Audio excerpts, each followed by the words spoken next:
Hi singers, my name is Christopher David Mitchell, vocal coach here in London, and today on episode 8 we're talking about how to sing the E vowel easily. B.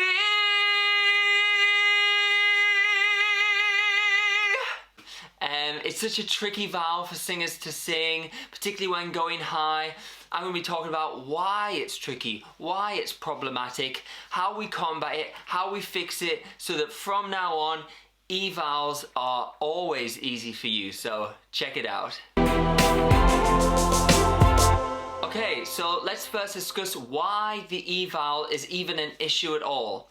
Now, when people say the E vowel is an issue, they tend to mean when they're trying to sing very powerfully, quite loud, in quite a belty thing. You don't often hear about people struggling with their E vowels when it's in a light, loose, head voicey, falsetto-y type of coordination, like something like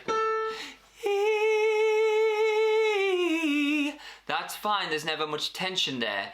Let's get into the reason here, why we try and belt and we sing strong that the E vowel is problematic.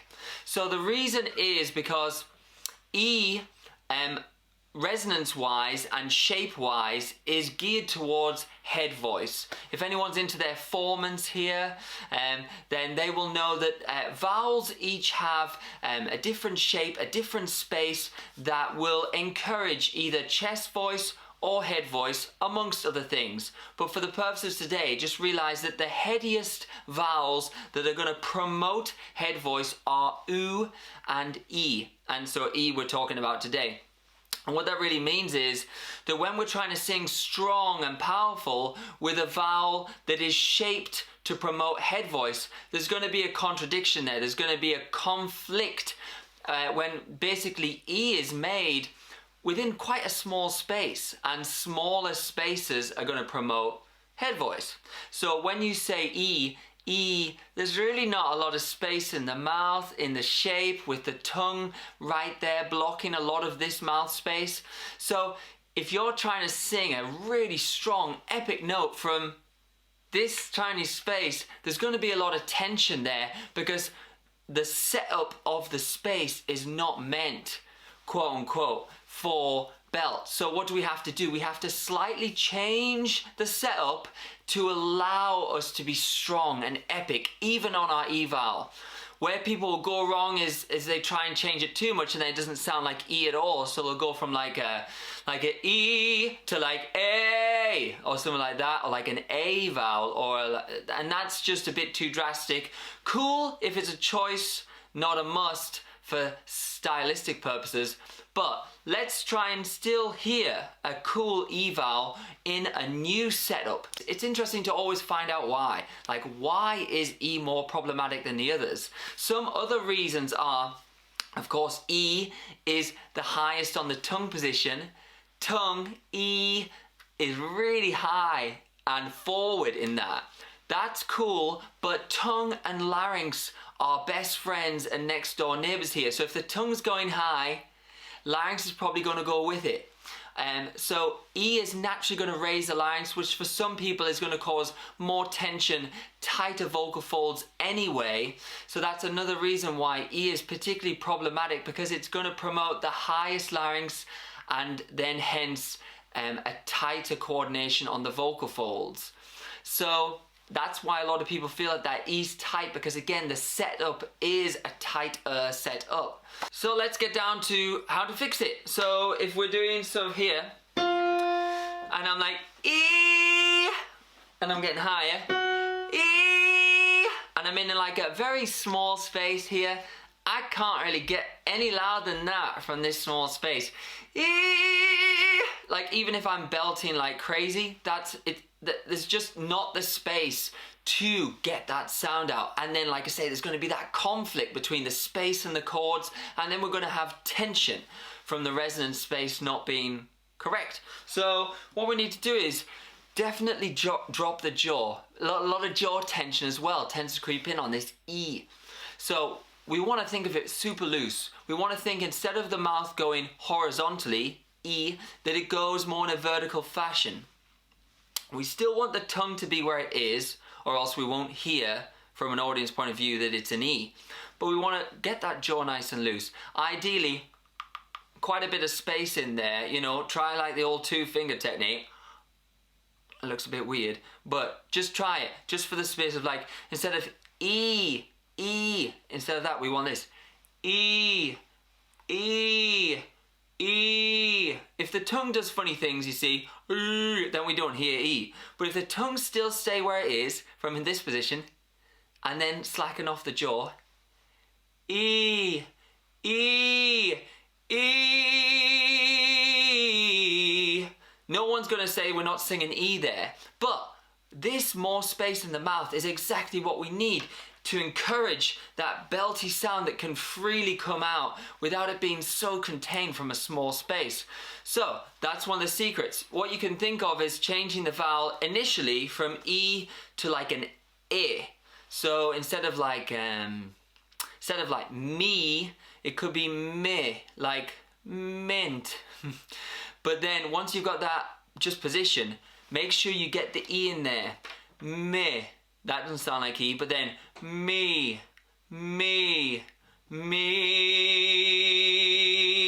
So if we loosen it off, it could sound a bit more like an I at first, but we'll definitely hear E as long as that tongue is still in the same position. Me, me. But most of the vowel is definitely not like me, but we don't need that. Me. There. No one would say necessarily I'm not singing E. So if we went somewhere like here, like G sharp, it's fairly high for guys. This is the note where in Music of the Night, for the musical theatre fans here, it's the highest note on that on a B. So if we do our old technique where it's an actual like small space and we're going very horizontal, it'd be B.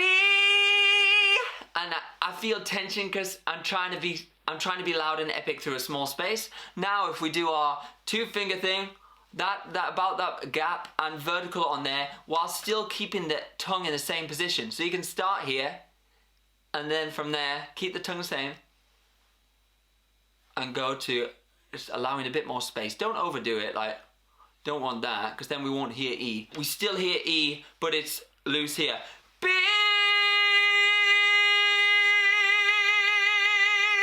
And then we still hear E, you know what I mean? I hope that helps, and let's do our inspirational thought of the day. So the inspirational thought of the day today is going to be super simple, and it is 2 words: just start. That's right, just start. You know, a lot of people will make plans and goals. We're at the start of 2020 here as I'm recording this video. And it's so easy to procrastinate, isn't it? It's so easy to think, well, how am I going to do this? How am I going to get my body in good shape? How am I going to get my vocals perfect? How am I going to get that EP down perfect? That single, that YouTube video, that cover, anything. And you can spend months, I see people, clients, and I'm guilty of this at points too, for sure, for sure.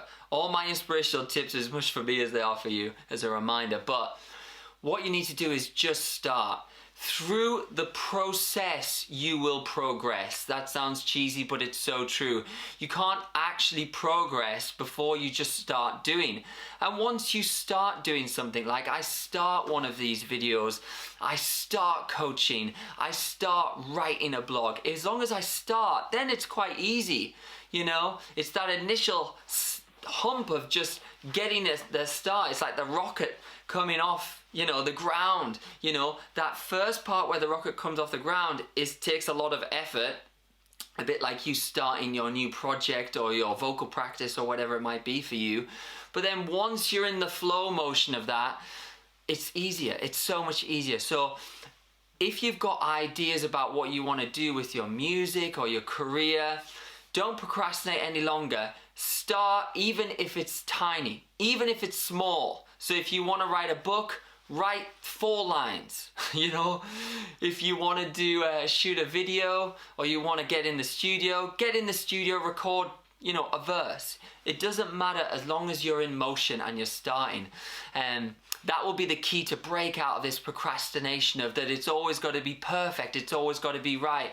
Think about how much, like, every every person, every company, every anything, it grows from what it started as. If we'd have seen like Apple at the beginning, Facebook at the beginning, you know, it's constantly getting updates, and that's how it happens. But if like someone like, I don't know, Apple tried to figure out whether it was going to be the iPhone 10 or the iPhone 12 or whatever from the start, you know, never would have done anything, and someone would have beaten them to the race. But if they just do something, even if it's not perfect, and then they make all the improvements weekly and all that stuff, you know, I found this within my coaching and stuff, like you'll get other coaches saying like, oh, you know, oh, I don't know how to be a vocal coach. And some of the trick is, obviously you've got to do your research and your theory and your training, but then don't procrastinate on that. Just start coaching. That's how you learn how to be a good coach, from start coaching. Or you want to be a great singer. Well, I don't know, maybe I need some more singing lessons. They can be a procrastination. And I tell my clients, just get out there and do it. You are not going to learn unless you just start in some way, shape, or form. That's how, you know, you learn how to ride a bike. All the books in the world are not going to teach you how to ride a bike. You have to just start, even if it's small, even if it's tiny. Stop overthinking, stop procrastinating, and just start. I hope that tip has helped you. I know that it's one for me that helps me through. So yeah, thank you so much for this episode. I hope it was helpful. As always, there's some links down below. I've got my website. There's a free ebook on there, and Skype lessons. I know I've got a lot of viewers worldwide. That's the joy of YouTube. And also, if you are in London, please say hi and pop into the vocal studio. Or if not, I've got my recording artist program, where I put singers through an intensive 11-week period, and we get singles done and EPs, and we put the music out there and create together. So until next time, stick with me here. Please subscribe if you haven't already. I'll see you then. Thanks so much.